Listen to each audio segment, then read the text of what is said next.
All right. Welcome in H-Town. We have some wonderful things to discuss today, and we will do that expeditiously right after this here. Hey, it's time to open up your ears and your eyes. You are now tuned in to Grip It and Rip It. Know what I'm talking about? Rip it and rip it, okay. Rip it and rip it, rip it, rip it and grip it and grip it and rip it, rip it and rip it, rip it and grip it and grip it and rip it, rip it and rip it, rip it and grip it and grip it and rip it, rip it and rip it, rip it and grip it and rip it. Welcome in H-Town. You are now tuned in to Grip It and Rip It Sports. I'm your host, J.R. Wilson, coming to you live at 5, no time for jive. Man, hold up. If you are a Houstonian, if you live in the Houston metropolitan area, if you are a fan of the Houston Astros, wherever you may be, wherever you are in the world, whatever city, county, state, country, it don't matter. The Astros are here to stay, baby. And we ain't playing no games. Love it. I love the way that the Astros have come out here and beat the odds. They've made history today. They've done something only one other team in MLB history, 100 plus years of baseball, has done. And that was the Boston Red Sox back in 2004, which is we have forced Game 7 in the ALCS. And man, it feels wonderful. And I got to tell you, I have to be completely candid with you. I never thought for 1 second that we didn't have an opportunity to come back. I still do not think for 1 second when we play the Tampa Bay Rays tomorrow in Game 7 that we are not going to do what needs to get done to take care of business, to send Tampa Bay home, and to be back in the World Series with no Verlander, with no Cole, with no Peacock, with no several other individuals that are not on the roster or that are injured that we had last year. I would argue that we had a far more talented team last year. We had the most wins in the MLB last year. We finished this year, even though we had a 60-game season, 2 games under 500. We went 29-31. Yet, here we are, forcing Game 7 of the ALCS against the Tampa Bay Rays on the precipice, the cusp of getting back into the World Series with 5 rookie pitchers. Man, look, man, I didn't skip past what I normally do, but you see the scroll, you see what's scrolling at the bottom of the screen right now. I want you to like, comment, and subscribe if you have not already done that already to Grip It and Rip It Sports. Also, check me and my father out tomorrow on The Solid Grip that will air at 4 p.m. on Facebook as well as YouTube. Go to our YouTube channel, The Solid Grip, and subscribe to our channel. Also, go to On the Other Hand Sports and subscribe to that channel as well. They're all linked in together. And understand, before I continue in my rant, before I continue to be effusive in my praise for my Houston Astros, let me tell you something. You need to know this. If you ain't learned anything else from watching this show, that this show is the flavor for your wings, the barbecue sauce for your ribs, the sugar for your Kool-Aid, not your tank. Don't get it twisted or misconstrued. You understand what I'm saying? So first of all, man, let me tip my hat to one individual in particular. And we will talk about several individuals in this game. Okay, but let me tip my hat towards one individual right now because, man, let me tell you something. This dude has talked a whole lot of trash. He said a whole lot of, right? But he is backing it up. And who am I talking about right now? Carlos Correa, man. This dude is not playing any games. He said it at the beginning of the season, right before the season started. He was the one that really came out and fessed up to what the Astros had done in the 2017 cheating scandal. He said, look, we did it. We was wrong. We shouldn't have done that. We need to put this behind us and we need to play ball the way that ball needs to be played, right? And he said, if you don't have the facts, you need to shut your mouth. That's what he said. You can't do nothing but respect a man like that. And what has he done continuously throughout the regular season and the postseason? Raking. Today he goes 3 for 5. Driving in. I don't even know how many runs he drove so many in the last 3 or 4 games. That man has been going absolutely insane at the plate. And we already know what he is as a defensive player. Best shortstop in the league, hands down.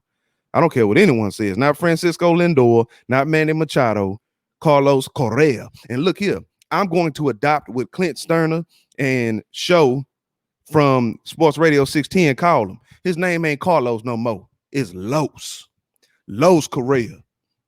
That's what I'm gonna call you too, because man, this boy's sack is big as two earths sitting together. You understand what I'm saying? And you can't do nothing but respect this man because he's been backing it up. Also, even though Jose Altuve had the yips and still kind of has it with throwing the ball, his bat then woke all the way up. And you don't want to wake up that little sleeping giant, because I'm telling you right now, he is 5'6", but he plays like he's 6'4". He about 150 pounds soaking wet, but he plays like he's 350, like he's big hurt at the plate. And he has been knocking the semen off that ball this whole entire ALCS and the ALDS. This struggling Jose Altuve that we saw in the regular season, that guy flew out the window. In the Jose that we know then came back, and he's looking like rookie Jose Altuve. He's looking like second, third year Jose Altuve. He's looking like MVP 2017 Jose Altuve. Man, Brantley, you know, that dude, he just brings his lunch pail to work, man. He always gonna give you hits, man. When you're looking for him, he gonna give them to you, man.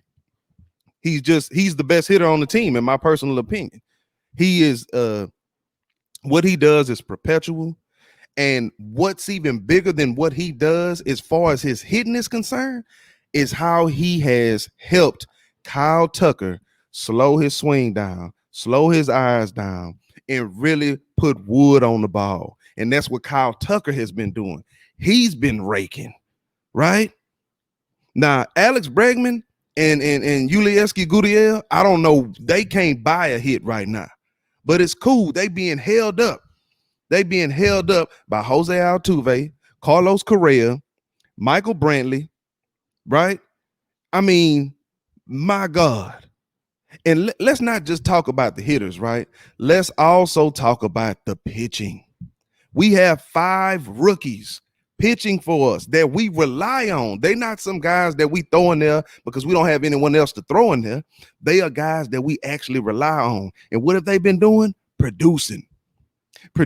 Yeah, they've given up a home run here, a home run there, but man, they've been pitching well. I love Christian Javier. Now, he gave up that 2-run home run in the 8th, and it scared everyone. If you wasn't scared, you wasn't watching the game, or you just ain't a true fan, because I'm telling you right now, whether I doubt or not the Astros will be triumphant, that don't mean things like that don't scare me, because I was thinking, oh my God, do not allow this Tampa Bay Rays offense to wake up. But here's the thing. Can we be honest for a second? The Tampa Bay Rays overall have a better team than the Astros right now. But that's on the pitching end. No one in the Major League Baseball has the bats that we have. When our bats are alive, and there's two guys who are studs whose bats are dead right now. That's Yulieski Gurriel and Alex Bregman. Their bats are dead. Yet Jose Altuve, Carlos Correa, Michael Brantley, and oh my God, I forgot. Man, forgive me. George Springer. That boy there has been raking. You understand me? Did y'all see that home run he hit yesterday into the 4th deck? I don't know if there's a ball that's ever been hit. He hit that up on a balcony of a building. You understand? I mean, he got all of that ball. But you see him again today. There was 2 men on, 1 man on second, 1 man on third. What does he do? He just throws the bat out there, goes Apo Taco, and drives in 2 runs. That's the type of stuff that the Astros do, man. Small ball. See, the one thing I argued last year was we were swinging for the fence. We were swinging. Bregman had the most home runs he ever had last year. Springer had the most home runs he ever had last year. Jose Altuve had the most home runs he ever had last year. We were swinging for the fence, but that's not our game. Even though we made it to the World Series, got to Game 7, end up losing because A.J. Hinch dropped the ball literally into some other pitcher's hand and should have kept it in Greinke's hand. We still made it to the World Series, but man, we was going for the fence. That's not our game. Our game is small ball. That's our game. What we did today, that's our game. That's like when we can involve everybody. Because look here, even though Yulieski Gurriel is not hitting like we know that he can hit, what is he doing? He's drawing walks. I would argue the walk that he drew in the 5th inning or 6th inning was the turning point for the game that happened today. drew the walk, and then it started the inning when we blasted off 5 runs in that inning. Come on, man. This is what we do, baby. All right. You can put that tainted trophy, right, as an asterisk on the Houston Astros. That's cool. That's cool. But the thing about it is this. You see very clearly, right, that even though they did that, I know they didn't have to do that. They got way too much talent to be doing things like that. They did it. They messed up. They repented. Hey, if you can't forgive them individuals, then come on, man, you're not a real fan. You're not a real fan if you don't understand that guys, not just the Astros, play this game, man, and they looking for an edge. Cheating, whatever you want to call it, been cheating since been cheating. Like they said, you ain't trying if you ain't cheating. And we talking about in the context of baseball here now. So look, man, I want to just tip my hat to the Astros, man. I mean, really, Dusty Baker, man, come on, man. I really thought he was impotent. I really did think that because he just, it seems like this great skipper, and then he just makes a bonehead move, man. But, man, this dude been in the game. I mean, he been in the game. He got pelts on the wall. I mean, him just really sticking with what really gathered my respect for him was when he allowed Greinke to stay in that game yesterday. That's respect. And when you give a pitcher that kind of confidence, you see exactly what he does, right? All right, you give me that confidence that I can go back out here and do it. That's exactly what I'm going to do. And what Greinke went out there and did. He's like, boy, y'all must have forgot I'm a sure Hall of Famer. I'm about to put it on you. And that's exactly what he did. Come on, Stros. Come on, City of Houston. Get fired up with me, man. Huh? We need to understand. Clint Sterner on Sports Radio 610 said this. Tampa Bay, they might as well pack their bags because the Stros got their mind made up. And look, I think that I've fallen into that category now. The Houston Astros got their mind made up. They are not losing this series to the Tampa Bay Rays. And we're going to find out tomorrow. You're going to be there. I'm going to be there. We're going to find out what the end result is going to be. And hopefully the Houston Astros come out victorious. And I actually think that they will. These guys are playing balls to the wall. They playing with a major chip on their shoulder, especially Los Correa. And I love to see it, man. Astros forced Game 7 against the Tampa Bay Rays. I can't be more excited than to see the game tomorrow and see that we take the Tampa Bay Rays out to go to the World Series for the second year in a row, for the third time in 4 years, and face whomever we got to face. And right now it's looking like Atlanta, but don't count out the LA Dodgers. They're just like us. When I say they're just like us, their talent is through the roof. And don't be surprised if they come back and win 3 games straight like we intend to do versus the Rays in the ALCS. Don't be surprised if they do that in the NLCS. So this show was meant to be short and sweet. And that's exactly what it's going to be. Anybody that watches this, man, I appreciate you, man. I need you to do me a favor. Share this link with your people, with your partners, with your family. Get involved with Grip It and Rip It Sports, because I'm telling you, ain't nobody bringing it the way that I'm bringing it. Ain't nobody bringing it with the style that I'm bringing it with the colloquialisms that I use, huh?